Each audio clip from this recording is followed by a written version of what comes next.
Right, good afternoon. As far as I know, there are currently 14 of you watching, so thank you for tuning in. I think I know who you all are.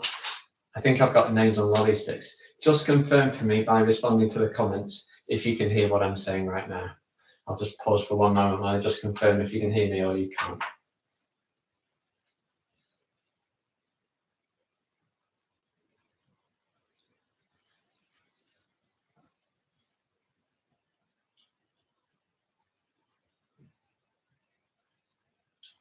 Looking good. I think most people saying they can remember.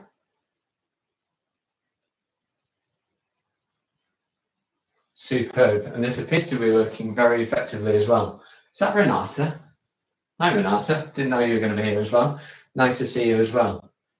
Well, we're going to start in the usual manner. So I can move this slide on. So on a piece of paper or hopefully in your books, today's title is Electromagnetism. I hope that's big enough to read. If you can't read it, it says Electromagnetism. I'm going to give you 3 minutes of silence on Dreamski, if he allows it. 3 minutes. The usual jobs, please, and then we'll make a start. In the meantime, I'll stand here like a statue being a timer. But 3 minutes, silence doesn't matter. You're in your own houses. But 3 minutes, do the usual jobs, update your title, contents, and a question about last time. And I'm going to be asking some general questions about the physics course thus far as my recap questions.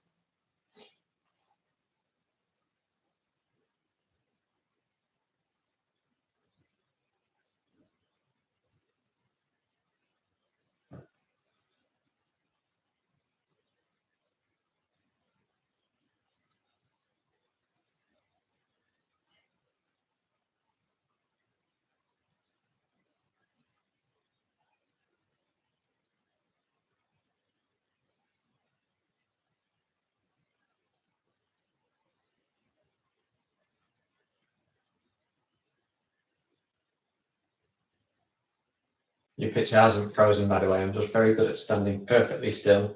And there are still 2 minutes left. In terms of recap questions I'm likely to ask, I might ask some things about magnetism, because if you're in my class, we've had 2 lessons on it so far. But then I'll also ask stuff about waves, might ask stuff about forces, and indeed I might throw in the odd question about stuff from last year.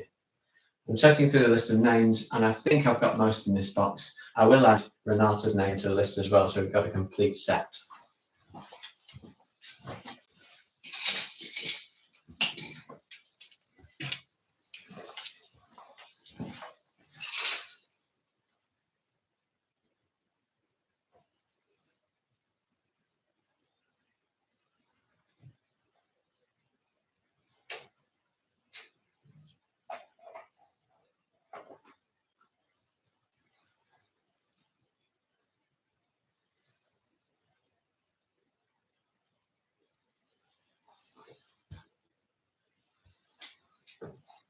Matthew, you still have your lolly stick taped to your shirt. That's fascinating news. Thank you so much.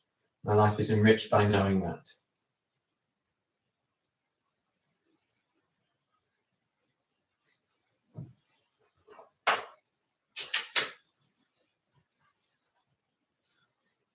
Just under half a minute left.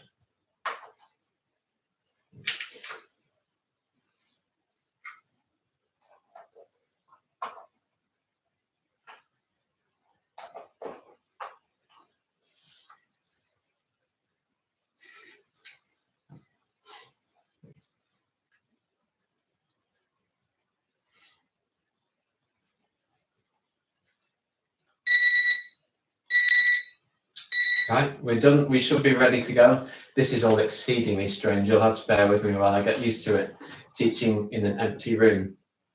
So the first thing we're going to do is I'm going to ask some recap questions. And I'm going to choose a name at random. I can see you all on my list. It will be a bit more clunky than the normal way we do this, because we'll have to wait for people to type their response. And massive pressure. Not, if you get this wrong, it's not just in front of the class, but the whole watching world. So that just adds to the pressure and the excitement, I hope. The first question I'm going to ask then is, in our last lesson, and indeed the one before it, we learned that there are essentially three types of magnet, and I would like someone to tell me, it's not a rush to answer, I'm going to choose someone to answer. I'd like someone to tell me the names of those three types of magnet. And that question going to Antonina. If you could type in your answer, please, to what are the three types of magnet, I would be grateful. Thank you. I'll give you a moment.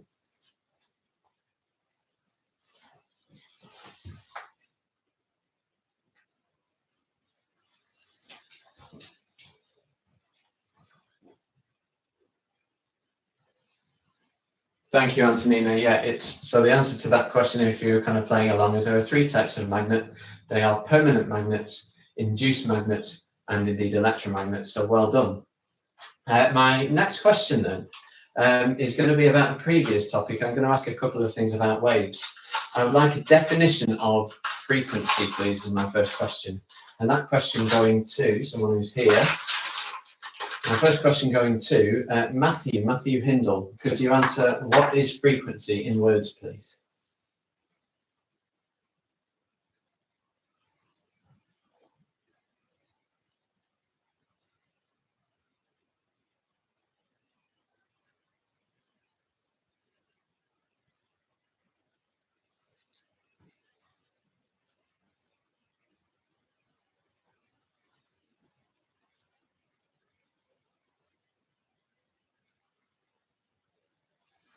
Matthew's answered, and he says that frequency is the amount of waves passing a point in a second. He's absolutely right. So in the words of Patrick, whoever you are, yes, Matthew, capital letters, well done. Two or three more questions. I'm going to go back to last year in order to ask a couple. And I'm going to ask a question about radioactivity next. And it's what is the unit of activity? So this is from the radioactive topic, and we learned about something called activity. What is the unit for activity? A tougher question, one we're less prepared for. Charlotte, it is your question. What are the units of activity? I'll give you a minute to answer.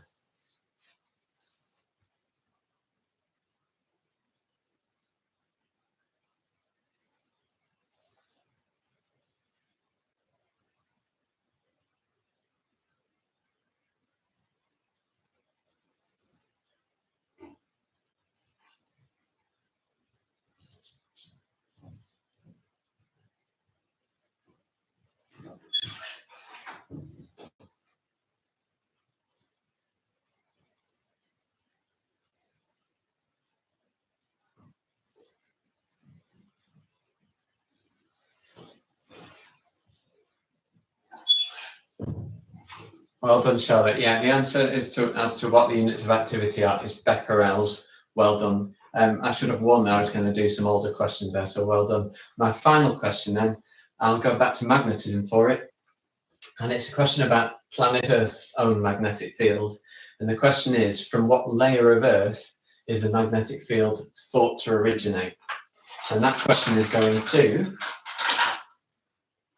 Paulina. So from what layer of planet Earth is the magnetic field of Earth thought to originate? I'll give you a moment to answer that. Absolutely right. Well done, Paulina. It is the outer core. Right, so we'll move on to some new stuff today. And today, as we've written, is about electromagnetism. And in fact, this couldn't be better timed as a lesson because it's basically the 200-year anniversary of electromagnetism. The first thing I'm going to show you in a minute is an experiment that was first done in 1820, 200 years ago.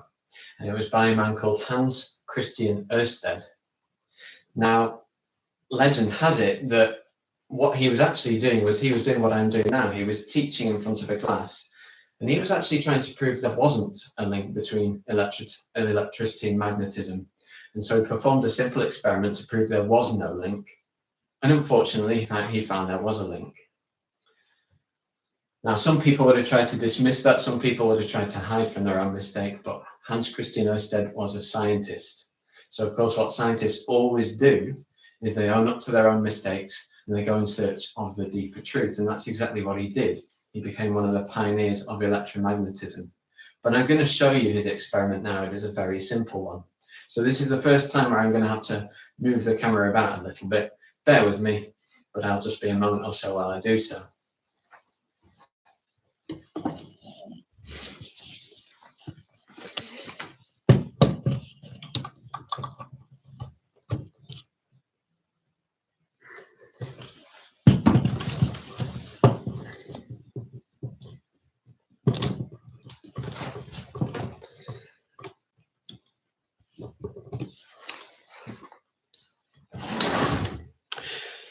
So what you see here is very much a modern day version of what Hans Christian Ørsted had. He had something to deliver power. He had what was called a photovoltaic pile, but he had some way of producing power in a circuit, and these days we have power packs to do that, which makes it a lot more simple. And to it, he just connected a single piece of wire. Now, this normally isn't a very good idea when you're doing circuits, because this is what we call a short circuit. In other words, we have the power source and one loop with nothing attached within that loop, and that is our circuit. It's known as a short circuit because there's nowhere for that power to be delivered. Normally you'd have a bulb or something like that that could use up the energy. When you connect a circuit like this in a short circuit, it is somewhat of a fire hazard if you don't know what you're doing, because there's nowhere for that energy to be delivered. So this is not normally a good idea, but I'm keeping the voltage down at 2 volts, and so it should work just fine. And what he did was he brought a compass nearby as well. And for this, I'm going to have to move things a little bit, because you need to see what is on that compass nice and clearly. So once again, just a little bit of movement while I move the camera, and I'm going to hold the camera for this, so it's going to be a little bit wobbly as I do so. Just bear with me on that.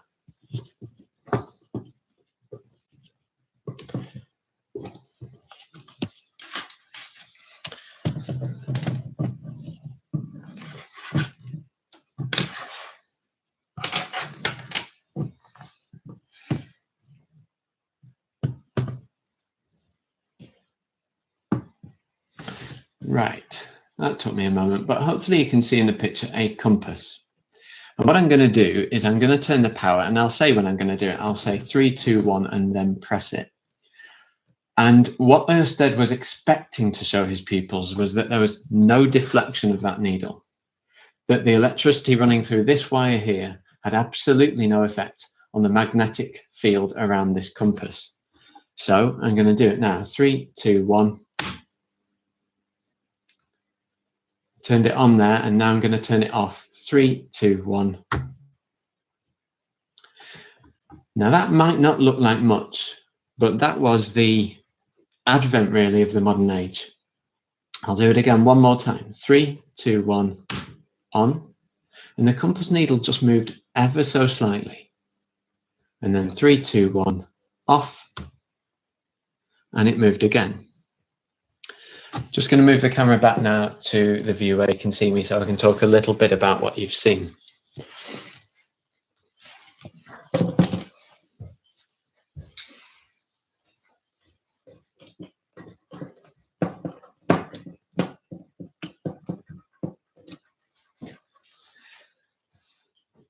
Right, it doesn't look like much, that little demonstration you saw.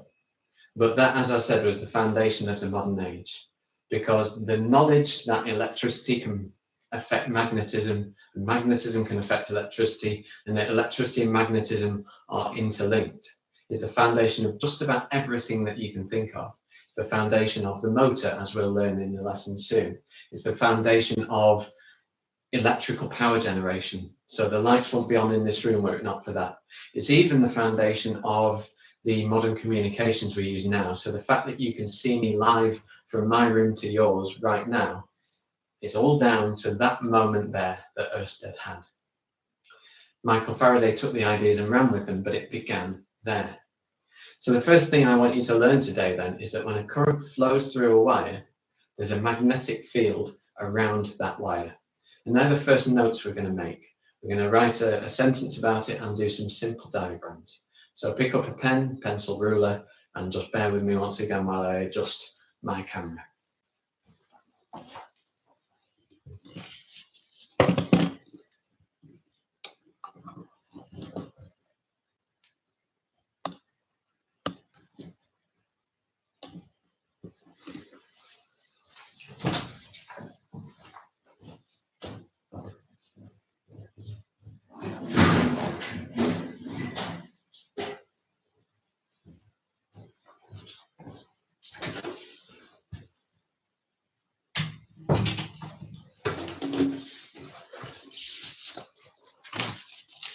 Now, I'm not certain that this is going to be big enough to see, which is why I'm just putting my notes on a stand, hoping that will make them bigger and big enough to see. But this might not work as smoothly as it does in the classroom, and you're just going to have to bear with me if that becomes the case. And the first thing I'm going to do in a moment is start writing, and you've got to tell me if it's too small to see or if it is large enough to see. I'll try with a normal pen first. So could you put a subheading, please? And could you put a subheading field around a wire?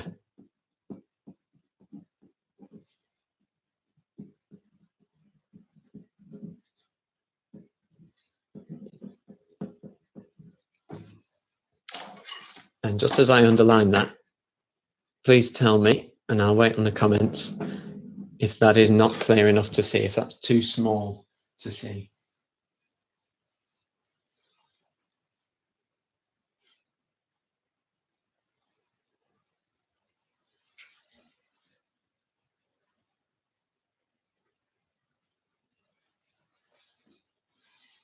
Be clearer than that, Harry. I don't know what meh means. Can you see it or can you not? Yes or no, it can be seen, or no, it cannot be seen.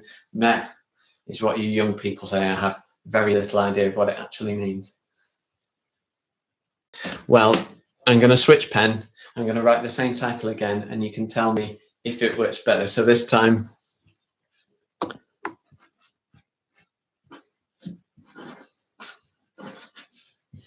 it's the same title. I'm just writing it again to see if that works better.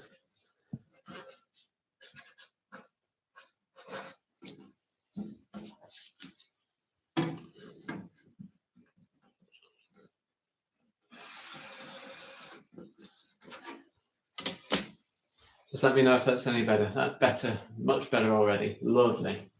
10/10 vision. Thank you so much, Jasmine. Right, okay, in which case I'll proceed. It's a bit harder to write with this pen, but I'll proceed with this pen, and you'll just have to bear with me.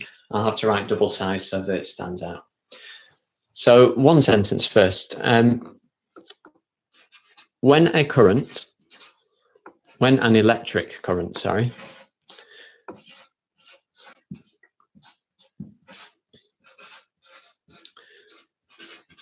when an electric current flows in a wire, a magnetic field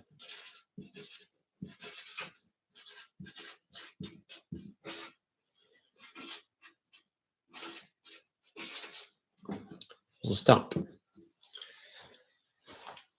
When an electric current flows in a wire, it produces a magnetic field. First thing I want you to learn today. I'd like us also to know the shape of that field. And so we're going to do a couple of diagrams to show what that field would look like. One of the diagrams is basically going to be from side on, and then the other diagram is going to be from a different viewpoint. So this ideally done with a pencil and a ruler perhaps. I'm going to stick to this pen so that it stands out. And just make sure you're leaving room, as I'm going to as well, because we're going to need room around this. So first thing I'm going to do is I'm going to draw a wire.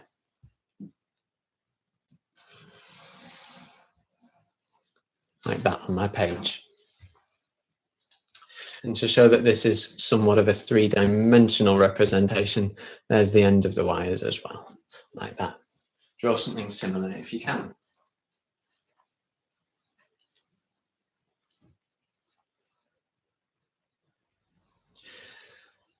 And the other thing I'm going to specify now is I'm going to specify what direction that current is flowing through the wire. So I'm drawing an arrow there, and underneath that arrow, the word current.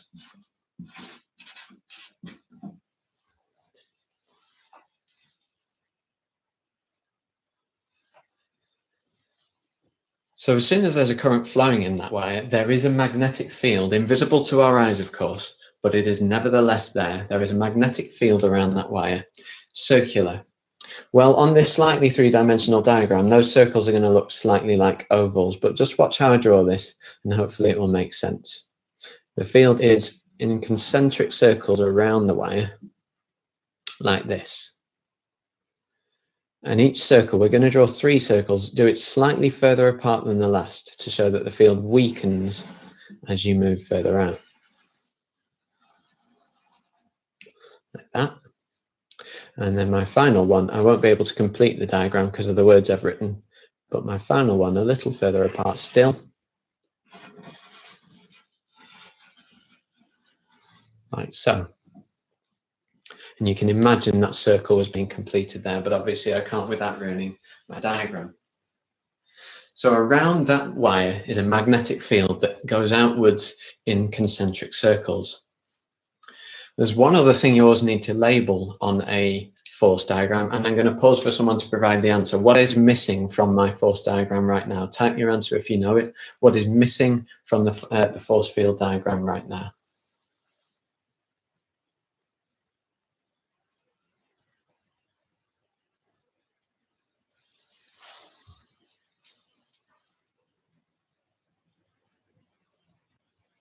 Megatimer, you're right, is missing from everything, not just this diagram, but from all aspects of our life. We do miss him. Megatimer is not the answer. What is missing from our force diagram? Direction is what Jasmine said. Direction of magnetic field, Max has said as well. Yes, basically we need to add arrows to show the direction of the field. I'm going to label the direction now and then teach you how I knew the direction. So onto each of these arrows, I'd like you to draw, I'm going to find it hard to fit on this first one, but an arrow in that direction. So as we're looking, that's kind of anti-clockwise. And what we're going to do is we're going to do two other representations of this wire. So on the next little diagram we're going to do, I want you to imagine that there's a current going into the page. And so I'm going to go to a fresh sheet of paper. No, I won't. I'll fit it in here. On this first one, we're now looking end on at the wire. I want you to imagine we're looking end on at the wire. And to show that, we use this symbol. That's a circle with a cross in it. The circle with a cross in it means that there's a current going into the page. So that's a wire with a current going into the page. Now we'll label that in a minute.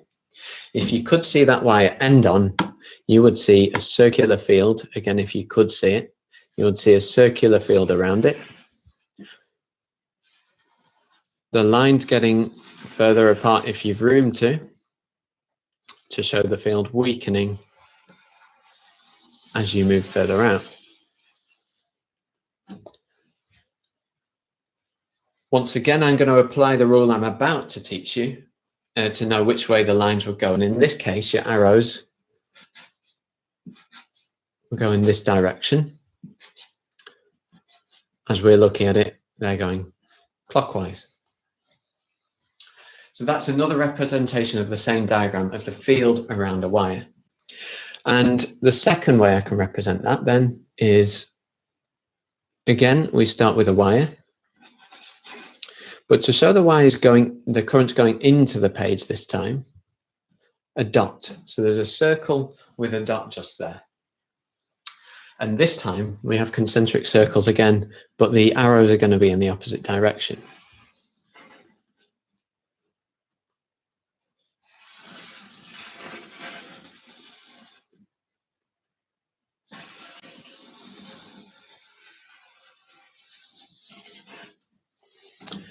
So again, it's the same shape of field, but this time, again, using the rule which I'm about to teach you, we'd have arrows going in the opposite direction. So they will be going, as we look at it, anti-clockwise instead.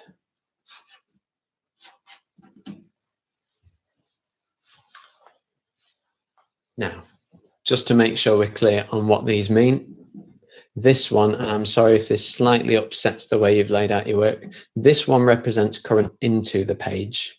So into page. And this one here represents current out of the page. So we can write out of page there. Do forgive me, I'm not able to lay things out as well as I'd like to when I'm working in this pen. So just to recap what we got so far, we have the realization that whenever you have a current flowing through a wire, you have a magnetic field around that wire. As soon as you have electricity, you have magnetism. And along a single piece of wire, you'll have a concentric circular magnetic field. We can represent it side on, something like this, or if we're trying to show a current going into the page, we can represent it like this. And if we're trying to show a current coming out of the page, we can represent it like this. Well, let me just tell you about the rule that told me which way the arrows go now. So, small bit more writing to do just for now, and then another break from writing.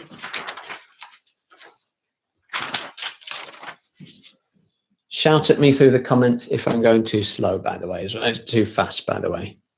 But another subheading, please. And in this subheading, the right-hand rule.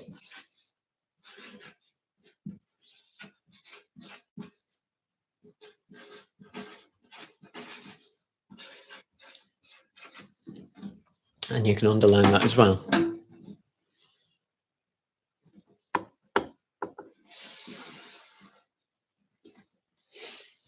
The right-hand rule. Right, yeah, I just seemingly out of nowhere came up with the direction for the arrows on there. The way you work out the direction is using something called the right-hand rule. And the bad news about the right-hand rule is that means I have to now try and draw a right hand, which is always a bit of a trouble for me if you are familiar with my artistic work. But on the right-hand rule, there's two bits that are important. One is the thumb, and one is the rest of the hand, the fingers. And I'll describe it in words first. The idea of the right-hand rule is that if the thumb represents the direction of the current, so imagine there's a current flowing to the left, the fingers naturally curl round in the direction of the magnetic field. So thumb going that way, field curving round that way. And it works in the opposite direction too. So if the thumb's going that way to the right this time, the field will naturally curl round that way. That's how I knew what direction to apply the field. So if we're drawing it out, and it is the best way to draw it, to describe it, is to draw it. This is my attempt at a thumb. Be kind. That's a thumb. Already struggling. But then we have this idea of curving round the rest of the hand.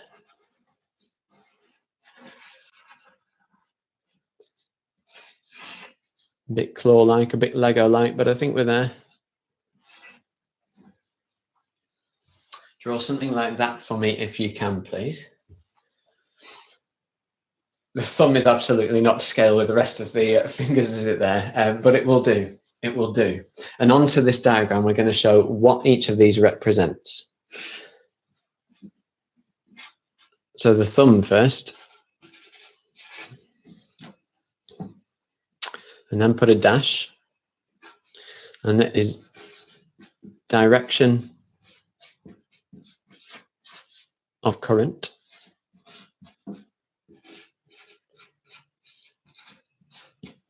So the thumb is the direction of the current, and then the fingers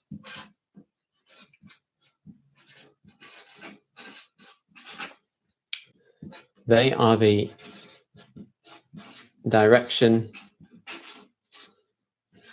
of magnetic field.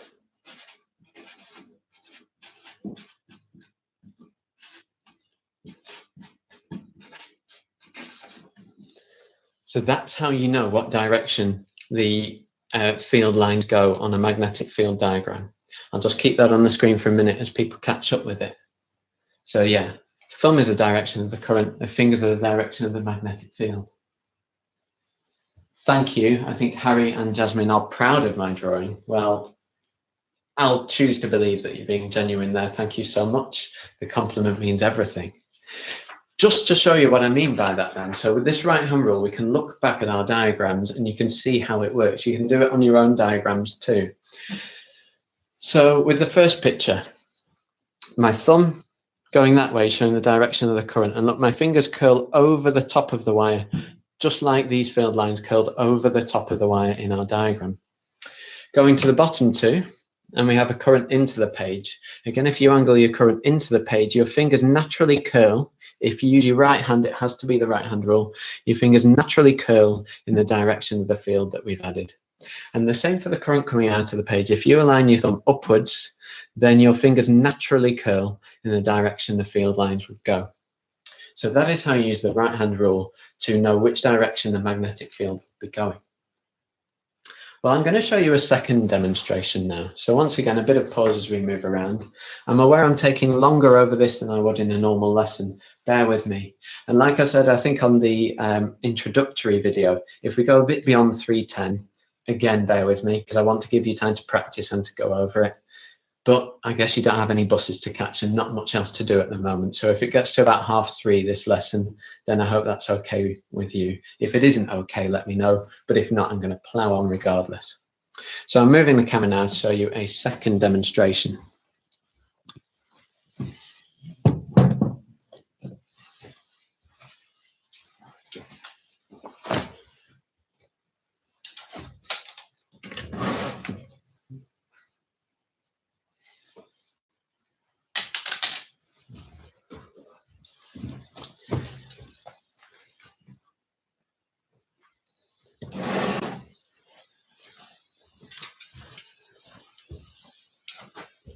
So in our first demonstration, we saw, and this, remember, this was Hans Christian Ørsted's moment of realization, started as a moment of embarrassment in front of the class he was meant to be teaching.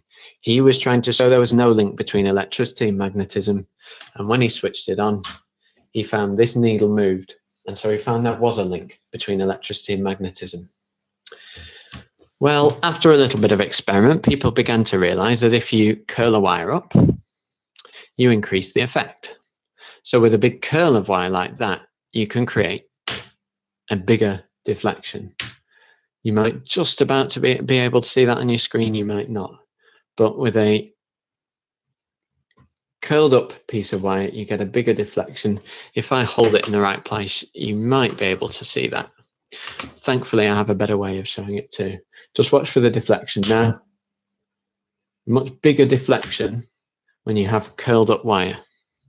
In other words, you are bringing those field lines closer together by bringing the wire closer together, and that makes for a bigger magnetic effect. But a coiled up piece of wire in physics is called a solenoid, and you might have seen that word in the recent mock that you tried. This is a solenoid, and I'm just connecting it up to my power pack now.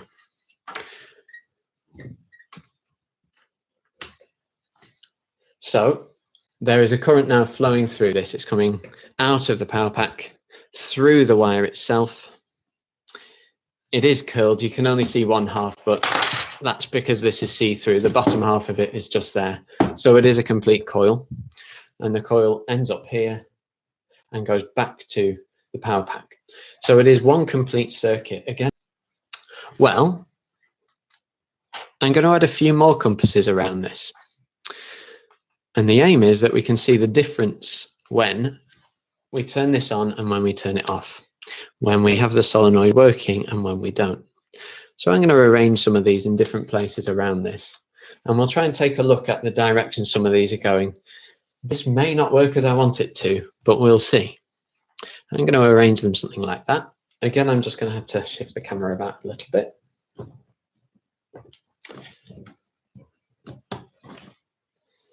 And that will just allow me to move over some of these. Oh, and you can see the camera reflected too. So we have the compass needles. At the moment, they should more or less all be pointing in the same direction. You'll see that they're all pointing. Sorry, there are a couple more. They're all pointing roughly in the same direction. At least they're meant to be, more or less. Some of them become slightly confused in their magnetism over time, but they're all roughly pointing in the same direction. And now I'm going to turn the power on, and we'll try and keep an eye on each one of these in turn. Perhaps I'll start up here. You can see two in your shot. And just watch when I turn on. Well, the one at the end pole didn't move much at all.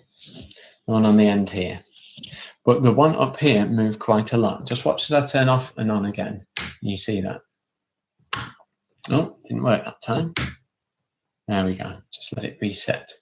Right, and now I'll turn it on again. Watch for a big deflection on this one and a relatively minor deflection on this one.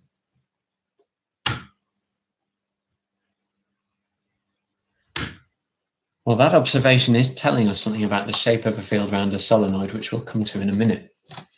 Let's hover over a couple others. Let's go for these two. So again, we've got one near the pole of the magnet. In fact, I'll put it even closer to the pole. And then we have one just in the middle of the magnet somewhere, of the solenoid. And again, it's off right now. They're both pointing roughly in the same direction, you can see. When I turn it on, that should change. See, this time this one didn't move much, but this realigned itself. Watch again as I turn off and on. Well, what that's all showing you is that the field around a solenoid has a certain shape. And as you're going to see in a minute when we draw it, it has a very familiar shape. The field around a solenoid turns out to be very similar to the field around a bar magnet. And so this is the basis of what we call electromagnets now. All electromagnets start with a coil of wire. I'm going back to the screen now where we do notes together, so bear with me once again.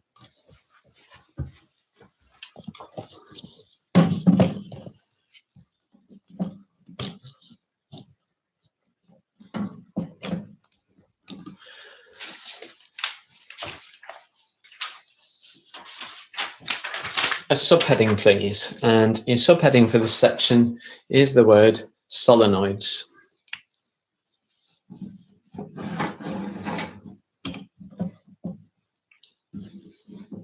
So yeah, if you write the subheading solenoids, please, and a fairly quick note to follow.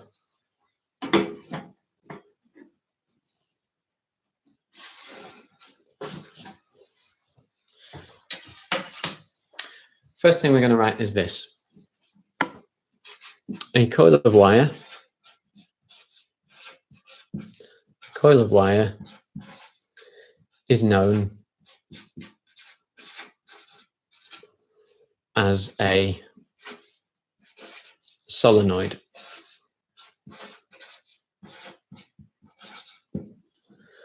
What we're going to do now is a picture of the field around a solenoid, and that's where the first printout comes in. So hopefully you all had time to print this off at home and were able to if you had facility. I'm going to ask you to stick it in, but I'm going to ask you to stick it in with quite some gap above and quite some gap below. So if you need a new page, make that happen. If not, you'll be fine where you are, but make sure there's maybe 6 lines above, 6 lines below this picture.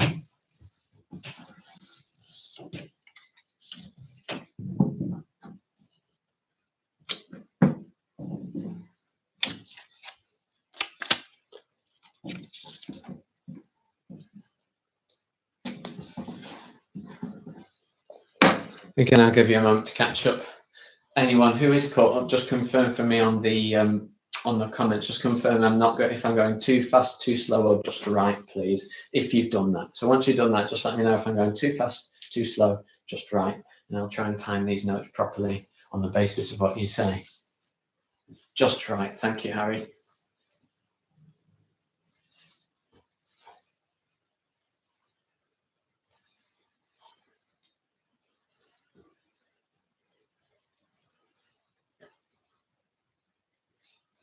You good, bro. Thank you, Max. You good too.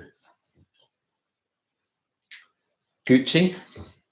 I'm going to assume that means good, but this is a world where peng also means good, and so I'm really confused and rather left behind. Just right, thank you. Is it peng? Have I used that word correctly?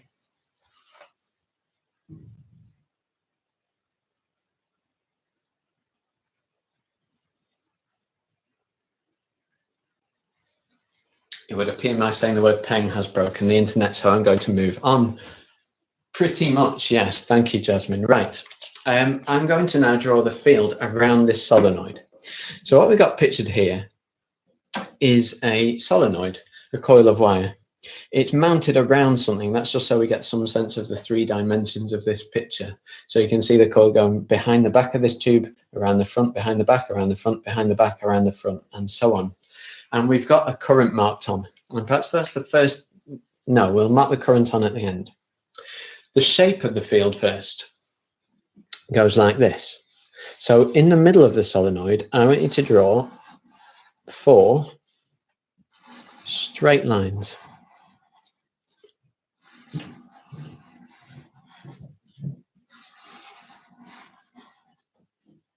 4 straight lines in the middle of the solenoid.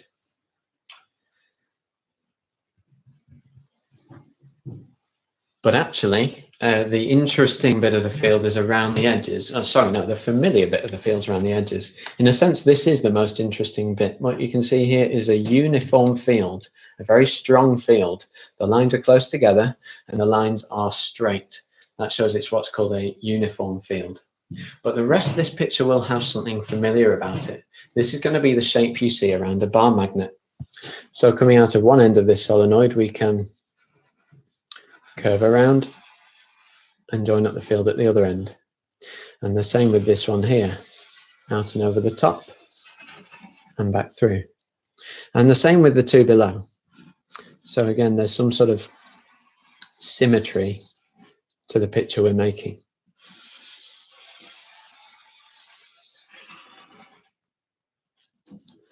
So draw something that looks a little like that. That is the field you get around a solenoid, around a coil of wire.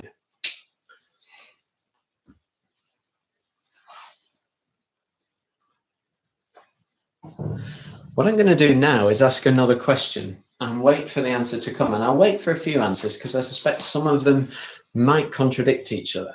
But what I'd like you to try and do is write, and this is going to be using the right-hand rule. Try and tell me whether the field lines are going to go in that direction, sort of anti-clockwise like this, and clockwise down here, whether it's going to go in that direction or that direction. Don't draw them on yet, but just tell me if you can. Now, I'm going to label, you don't label this, but I'm going to label a point A here to make this question specific. So I'm talking about this point here. I want to know at point A, will that arrow be pointing to the left or to the right? So try and use the right-hand rule to come up with the answer there. But will the arrow at point A be pointing to the left or to the right? I'll give you a moment to try and answer.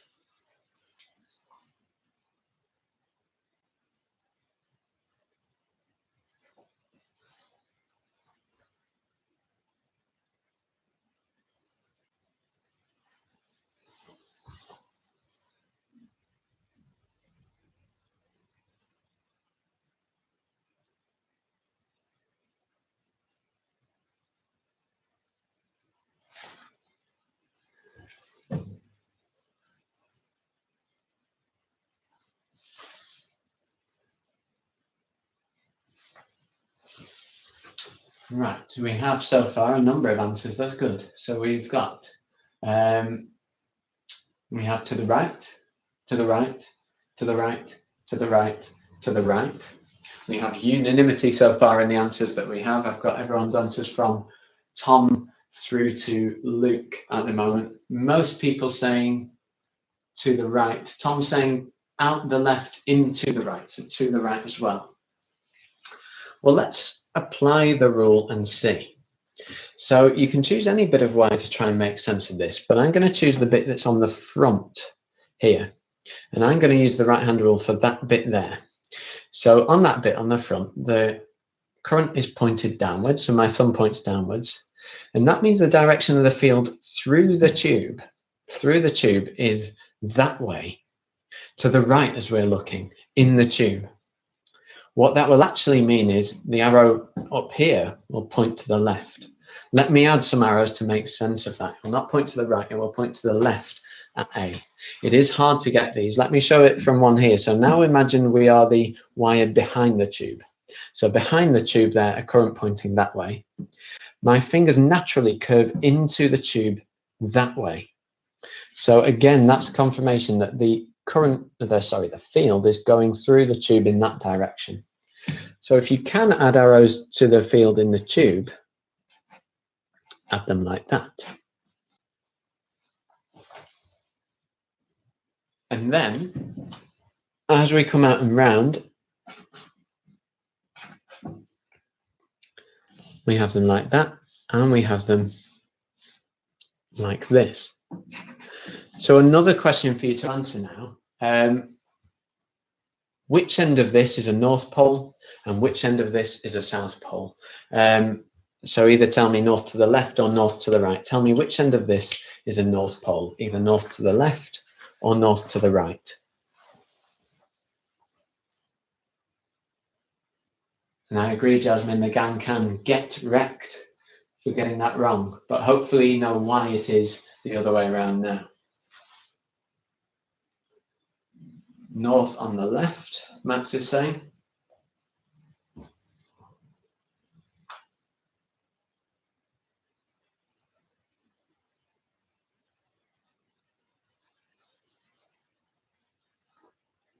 I'll give you the hint, remember, that on a normal bar magnet, so on a magnet such as this, the field lines go from north to south. I'll just give you that hint as well. So on a magnet such as this, the field lines go from north to south. We have Harry saying north is right, Paulina saying north is right. A number of people are going left first. Now we seem to be team right. Michael is saying north to the right. Max has changed his mind. Antonina is saying north to the right as well, as is James, north to the right. And that is correct. The field lines, because on the outside of the magnet, they go from north to south.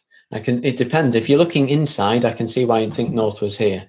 But look at the field lines outside of this area, and we imagine them pointing north to south. So in this case, yes, we label north as being here and south as being here. So that's solenoids. Solenoids are just coils of wire, and around them, they create a field that's a lot like a bar magnet. It's a fairly complicated thing, as you can see, to work out what direction the field lines are in. But once you've practiced, as we will, once you practice your right-hand rule, you get much better at being able to interpret diagrams such as these. Well, there's one last thing I want to teach you about, and it's electromagnets. So once again, bear with me as I do some moving and some shuffling around. I'm just going to keep the camera on this for now, just in case someone's not. I'm just going to get what I need.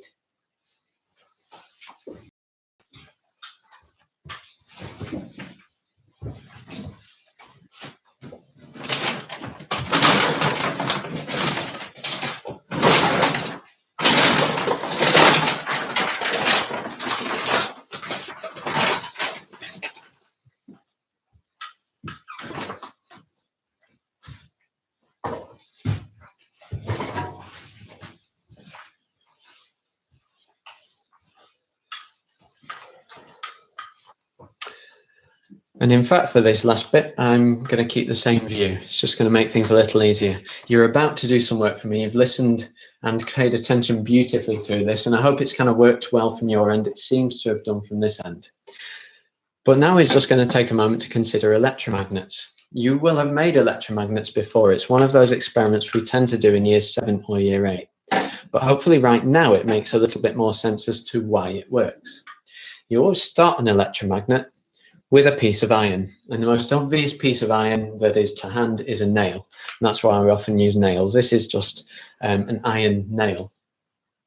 Iron is very easily magnetized, and so it's a really good core to have. It strengthens the magnetism, it's very easily magnetized, and it means that electromagnets can switch on and off with strength and with speed.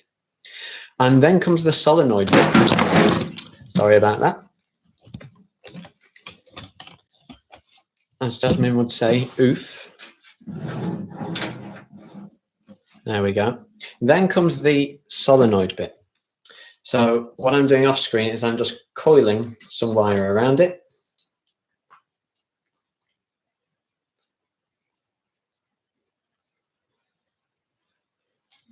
And you will have done many experiments of this sort lower down the school. You won't have known what you were doing there, but you were making a solenoid. You were making a coil of wire. It's just we were filling the solenoid with some iron that increases its strength. So that's how electromagnets are made. They have an iron core and coils of wire around it. And hopefully a lot of what I'm about to say stands to reason. There's lots of things you can do to increase the strength of an electromagnet. 3 we're going to focus on.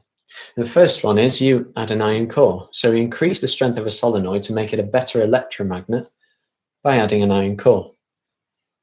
If you increase the number of coils, you increase the amount of magnetism in that same area. So you increase the strength of the electromagnet.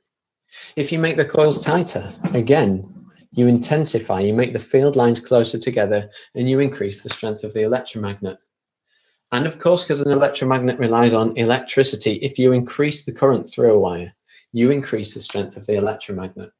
All of those things can make for stronger magnets. And we can now make magnets strong enough, they're used in scrap yards and have been for years, to pick up a car and then put it back down at the click of a button. Electromagnets are tremendously useful.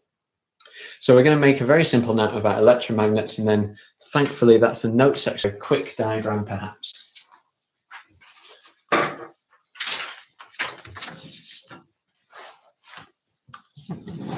Subheading first, and the subheading electromagnets.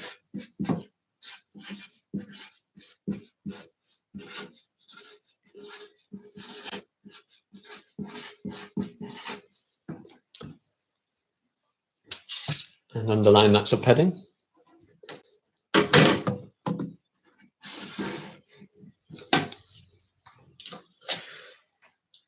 And we'll keep these notes brief, but could you write, to make an electromagnet,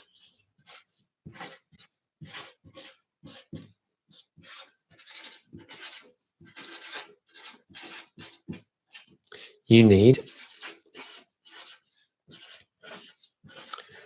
and put a colon, we'll list things in bullet point style. You need an iron core,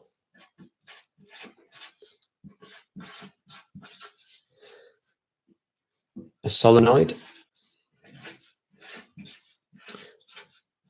and remember that just means coil of wire, so you need an iron core, a coil of wire, and a current flowing.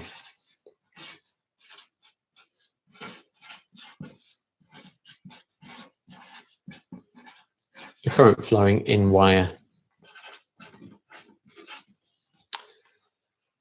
I don't think we need a diagram of that actually. So I'm going to skip a diagram and just finish by saying what we can do to increase the strength. So to increase the strength,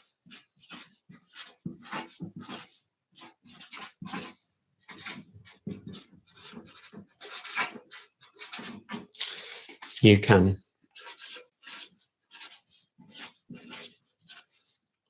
and another colon. And one of them is kind of taken care of. One of them is use an iron core.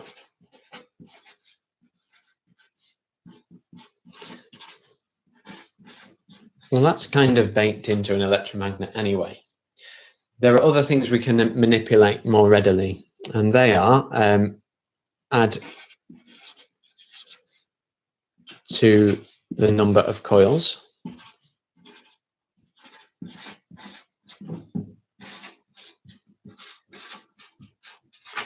Second thing we can do is we can make the coils tighter, so make coils tighter. And the third thing we can do then is we can increase the current.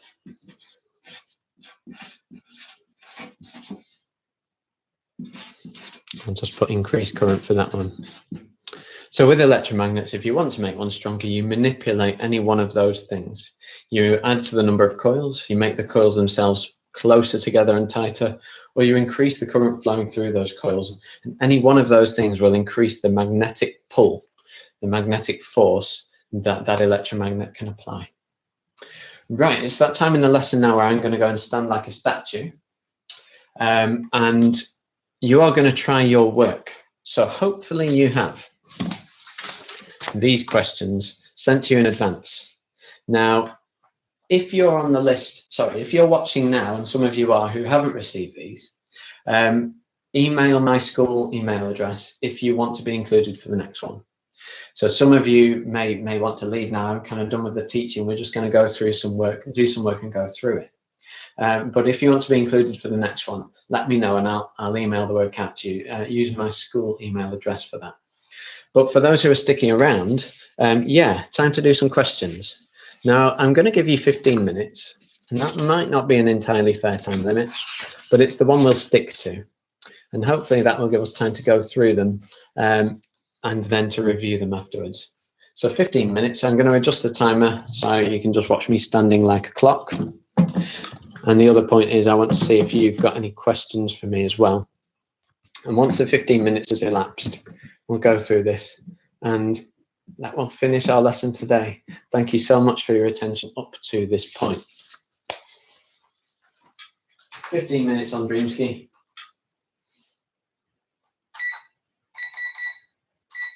Off you go. And just ask for my help if you need my help.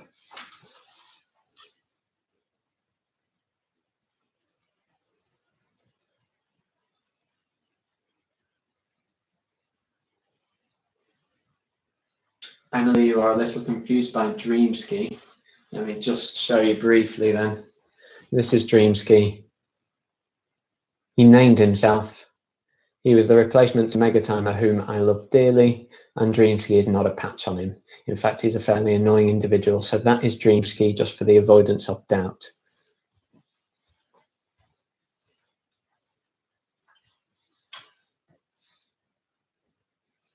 And thank you, Ethan. I'm not sure I know who you are, but thank you for calling me a human microwave. I guess I do look a bit like a human microwave right now. Thank you so much.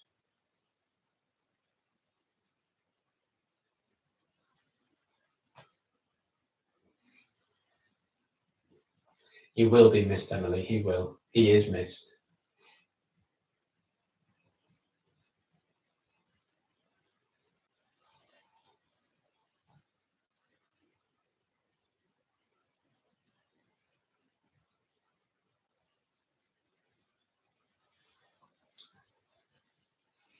It takes dedication just to stand here. Well, it's not actually that hard, but thank you. I'm good at standing. I'm a teacher, it's what we do.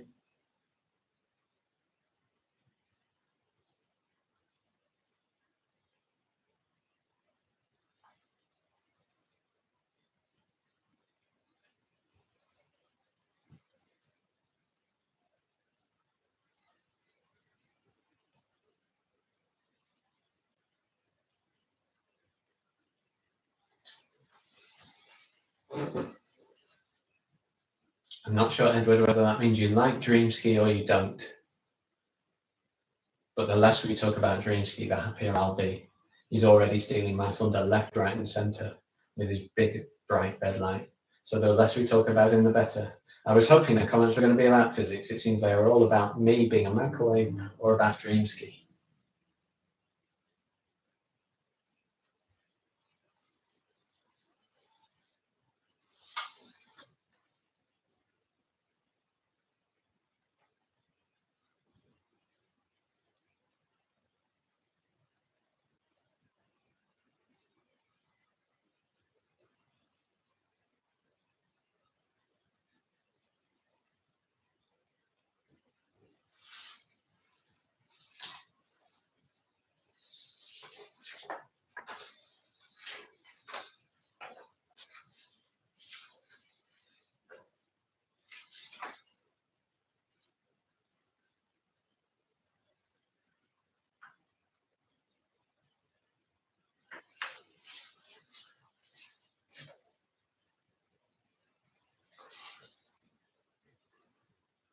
Ethan Lee is correct. There are 12 minutes left, boys.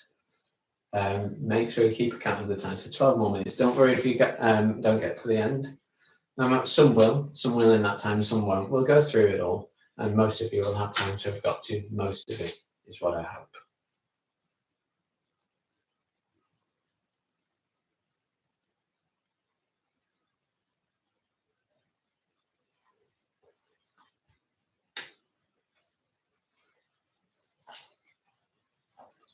Nothing is happening with dark matter at the moment, Edward.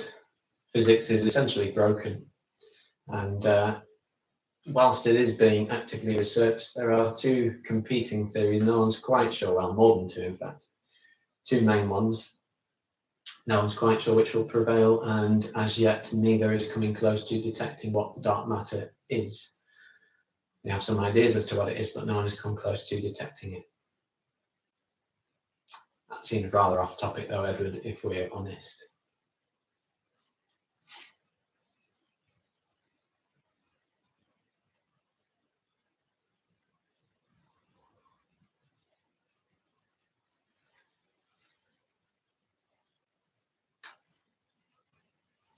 Michael, I have no idea what the last question means, so I'm going to ignore it.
Yeah, in answer to your question, Emily, what I'm going to do until we finish the course and then beyond if people want them, I'm going to be doing live streams for my Year 11 1A class because we never finish the course. And they will be every time we would normally have had a lesson. So one of them would have been today right now. And we normally have a lesson tomorrow as well, Friday. So there'll be a live stream tomorrow as well. And I'll give the details of that later on. Someone will have to remind me what period of the day we normally have physics. I'm pretty sure it's lesson 4, but I'll wait for confirmation on the screen.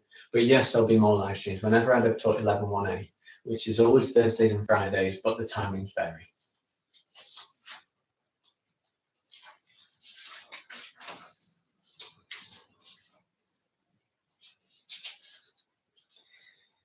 You've had half your time. There's 8 more minutes to go, 7.5 more. Thank you, Max, just confirming what I thought was true. So I think we're in week B at the moment. I've already lost track. But period 4 tomorrow, when you would have had period 4, so 12:25 till 1:25 roughly. You can see these lessons might overrun a little bit, they're bound to. But 12:25 to 1:25 is when I'll do my next live stream, and that will be tomorrow, the next part of this topic.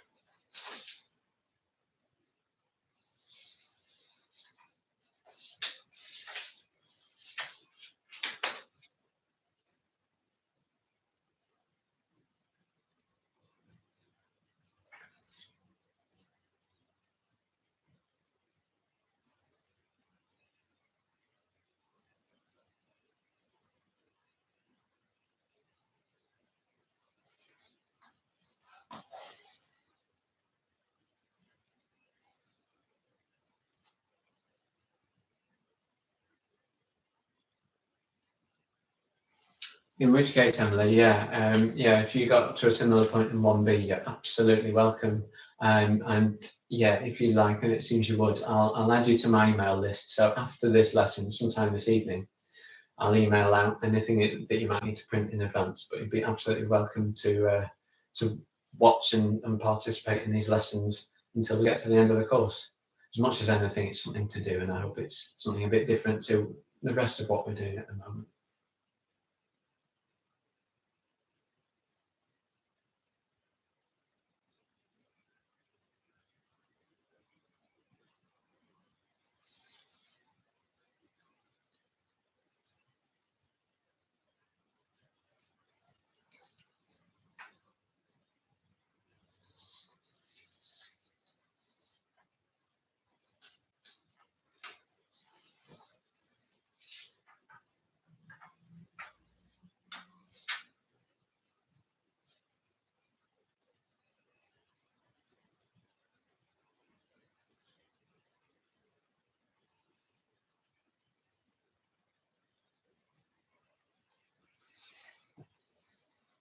You got 5 more minutes.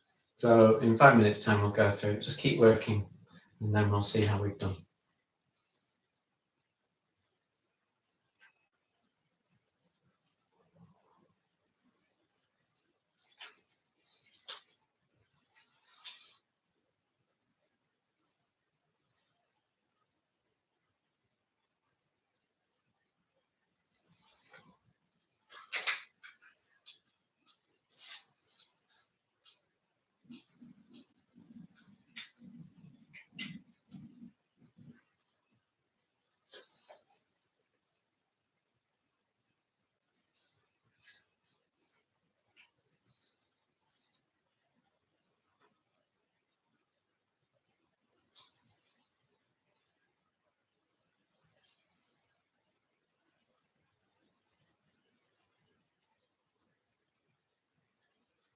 Thank you, Tom, for the time update. Indeed, there are just over 4 minutes left, boys.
Hello, Rosie. I assume that's Rosie still, so very nice to see you, if it is you.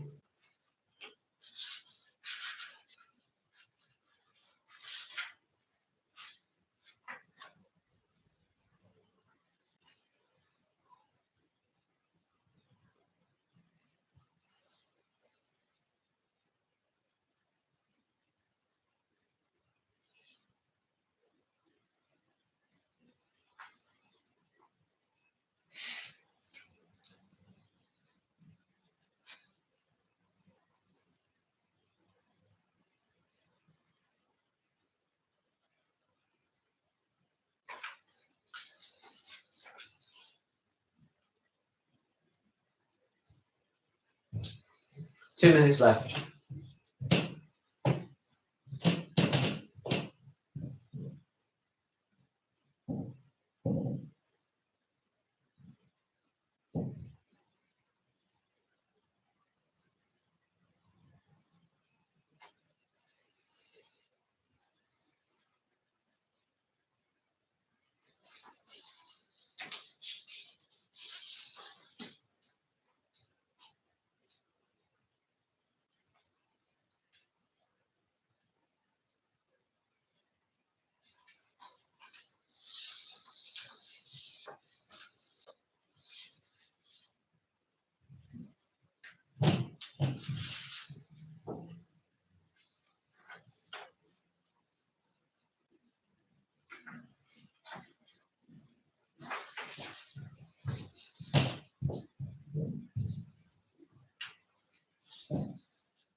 If you use an alloyed core, and in answer to your question, my understanding is that it would not make as strong an electromagnet as pure iron would.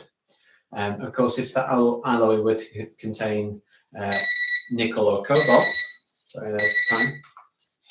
If the alloy were to contain nickel or cobalt, then they are also magnetic. That might produce some interesting effects. But the use, say, of steel rather than pure iron will make a slightly less effective electromagnet, but might have other engineering properties, like it might be a tougher thing. Alloys tend to be tougher, and that might mean it's worth doing. But in general, if you mix in other metals, you will reduce the magnetic capacity of the core. That's my understanding anyway. It's a very good question. Right, we're going to go through these. Max was asking something about, can the current flow through the card, or is the wire going through the card? It's the wire going through the card, but we're going to go through these now. And sorry if you didn't get to quite the end. That question you were talking about now is on question 3. We're going to go through these relatively quickly, and that will be the lesson over. Thank you so much for sticking with this. It really does mean a lot that you just want to know this stuff, and it's been, I think, relatively successful up to this point. So thank you for your part in that. For now, you'll see me move the camera one last time, or, well, second to last time probably, as we go through the questions. Now, I'm not going to write full answers, not least because using the pen I'm using, I won't be able to fit them into the gap, but I'll try and give you keywords and key ideas to look out for. So you'll have seen in question 1, it starts, figure 1 shows 2 bar magnets suspended close to each other. And there they are pictured. So we have a north next to a south. Anyway, question A starts with this. Explain what is meant by the following statement. And the statement is a non-contact force acts on each magnet. Well, things you've got to get across in your answer is first to draw attention to the fact they're not touching. So put a tick if you've got anything referencing the fact that they are not touching. A good phrase there would be physically separated, even better if you use that. But the idea that the magnets are not touching. The next idea, and this was worth 2 marks, is that nevertheless, despite the fact they're not touching, they still experience a force.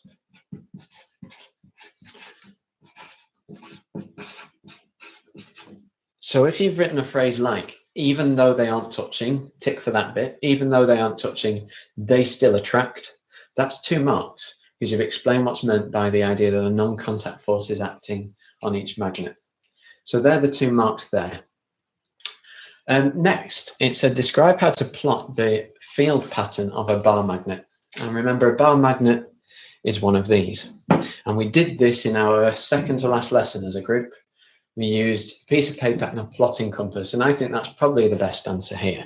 So describe how to plot the magnetic field around a bar magnet. Let's find 3 marks from that. So something about having a plotting compass, or just a compass, near the magnet. You might have said iron filings there as well, and that will be fine as well, but I think a plotting compass might be best for this. Next mark to get across is mark the direction that the compass points. So this idea, you've got to mark in which direction the compass is going. Added to which, or after which, you then move the compass again to that next point. And this idea, you connect the lines to make the field pattern.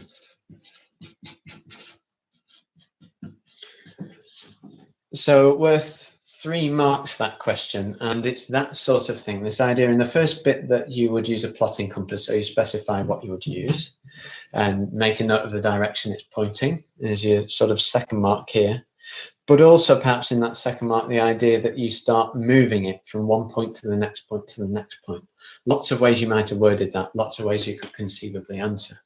And then the third mark for this idea that you connect the lines together to make a field pattern, to make a picture of the field. I think that answers that question fairly comprehensively, how to plot the magnetic field pattern of a bar magnet. The next question said, a student has set up the apparatus shown in figure 2, and the iron rod is fixed to the track and cannot move. So the iron rod can't move, that's an important detail here. And we have this set up. Currently the switch open.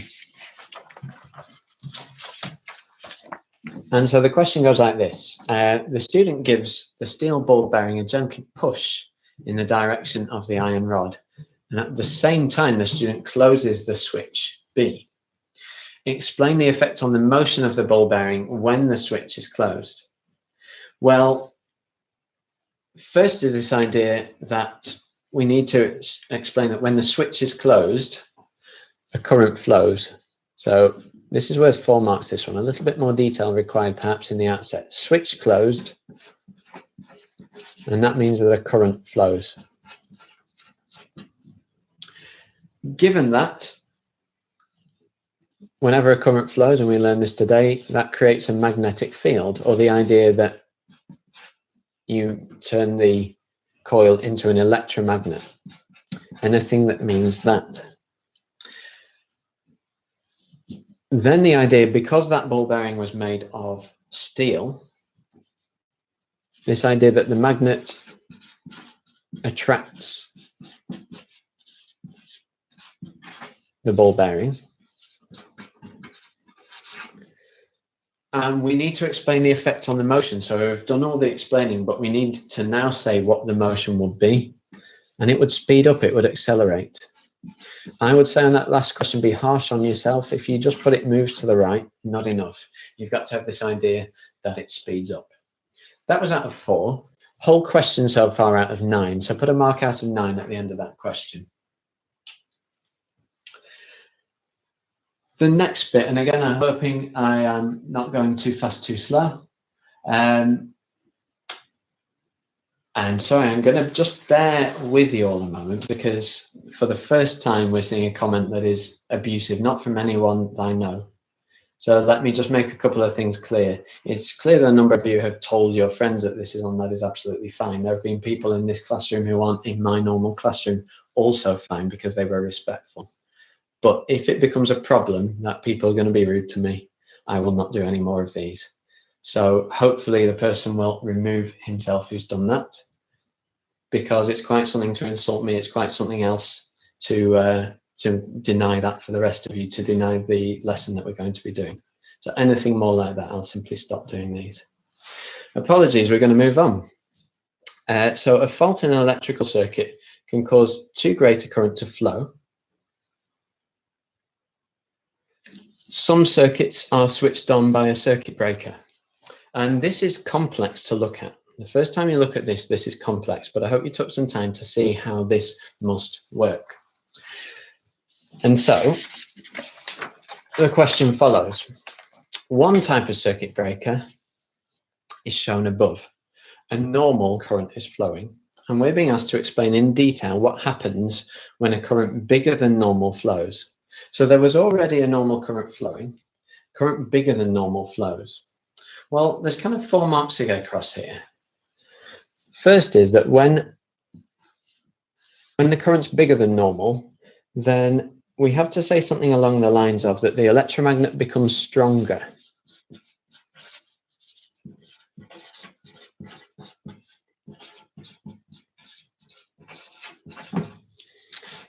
And I'm underlining that word because it's underlined in my mark scheme. The idea that the electromagnet becomes stronger. It's not that it switches on. Let's be clear on that.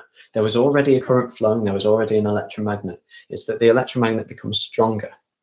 And that moves this iron to the left. And the iron it's talking about is this here. This iron bolt will be pulled to the left. So next thing to say, sorry, I'm losing myself in this. Iron moves left. Next thing to say on this is the idea that that makes the plunger go up. You'll notice it was sort of on a spring system. So plunger goes up.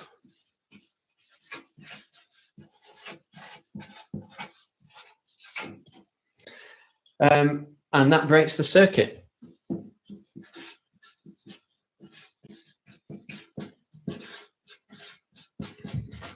So yeah, these systems are used in, sorry, I meant to say broken there. These systems are used in modern wiring for houses and for buildings and for things like that, as well as using fuses to protect electrical components and to avoid fire and fire risk. You have these circuit breakers, and they're just so clever, because when the current gets too strong, the electromagnet becomes strong enough to pull out an iron bolt, and that makes a plunger go up. And this all happens incredibly quickly, of course, and the circuit is broken, no more current can flow, and the risk is reduced. That question was out of 4, put a mark out of 4. And then we'll just go through the final question and we're done. Thank you so much for bearing with me. We're going to come out just after 3:30, which is kind of what I thought it might be. So this is question 3, and it's figure 1. Figure 1 shows a straight wire passing through a piece of card, and a current I is passing down through the wire. Describe how you could show that a magnetic field is produced around the wire. Well, again, you could reference a plotting compass.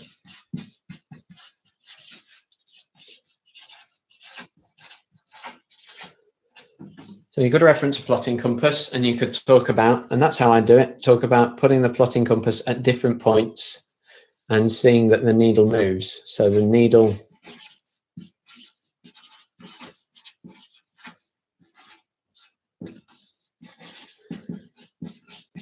remember, in this question, we're not being asked to say how we draw the magnetic field. We're just being asked to prove there is a magnetic field. If there was no magnetic field, remember, the compass would always point in the same direction if there was no magnetic field. But actually, if there is a magnetic field, then the compass will change direction as you move around that wire. And that's what that question's asking about. It's asking us to show there's a magnetic field. So that would answer. You may want to talk about iron filings. So an alternative answer is that you put iron filings on the card and give them a tap, and they'll form the shape of the field. Again, proving that there's a magnetic field there. 2 different ways you can answer that, and well done if you answered either way. That question was out of 2. And now to the very last question, with a familiar field, different context, but a familiar field to the one we did just before. So this says, figure 2 shows the ignition circuit used to switch the starter motor in a car on. The circuit includes an electromagnetic switch. And so you can see that, yeah, there's the ignition circuit switch right there. Part of this circuit is an electromagnet, which contains an iron core. And then it leads to this second circuit, which controls the starter motor, that's currently not open, not on either. The circuit's open, so the motor is not on. There's a complex circuit. The idea of this is so that the circuit you turn your key in, the ignition, and the circuit with the motor in are not directly linked. And the beauty of that is because this requires a whole load of current. So electrically, it would be very dangerous if you were with your hand switching on a circuit that contains a starter motor that requires a huge draw of current. That would mean there's a big electrocution risk. But the beauty of this is that the electromagnet controls the second circuit, and that means less danger to the person operating it. But this question was about explaining how the ignition circuit works. And so to answer this question, there's a few things you might include. Again, this is out of 4. But you might say that when you close the switch of the ignition circuit, that is, a current flows. Put a tick if you got something like that. That switches on the electromagnet. So this solenoid becomes magnetized. Or anything, it doesn't need to be in those words. The idea the electromagnet switches on. Once that's on, once this electromagnet's on, it attracts the iron arm. It attracts this bit here that I'm pointing to, this bit here of the iron arm. So the magnet attracts the iron arm. And what that will do is this pulls down, this swings forward and pushes the contacts together. So the contacts that I'm pointing to there are pushed together. That's probably already enough for 4 marks, by the way, but let's complete the story there. So that completes the second circuit.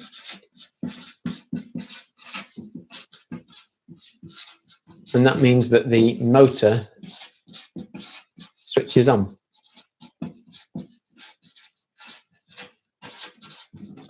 So I hope that's clear. A difficult one, but I just wanted you to see some of the applications of these solenoids and of these electromagnets. This is in a car starter motor circuit. The idea is when you switch it on with your key, a current flows. That makes a solenoid become an electromagnet, and that electromagnet attracts this iron arm, which in turn pushes two contacts together, which completes the second circuit, which means that the motor switches on. So I hope that was clear.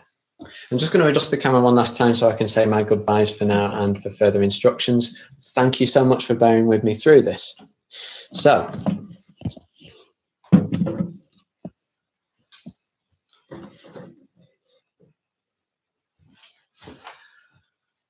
right, thank you very much. I know that's been more like an hour and 20, and so, or an hour and 25, I think. Thank you for bearing with me. If there's anything that's not worked quite as it should, if I was going too fast through that in the end, just email me on my school email address, because I want to be able to do the next one, if anything, a little bit better than this one. Next time, we're just simply going to carry on with the course, and that will be tomorrow. So look out for your emails this evening or first thing tomorrow, just so you can print off what you need. And we're going to carry on with the course, and our lesson will be at 12:25. Again, you'll be able to log in from about 10 minutes before that. So it will be live. I won't be here, but it will be live at about 12:15, I suppose. So at 12:15, you can start logging on. This lesson starts at 12:25. And as you've seen, it might be more like an hour and a half. So it might come something close to 2 o'clock by the time we're done. But I'll try and make next ones a little bit more streamlined. So for now, I think all I need to say is goodbye. Make sure you stay safe. Look after yourselves and your loved ones, and do all the right things that you need to now. Stay safe, enjoy the rest of your day, and goodbye for now. Bye.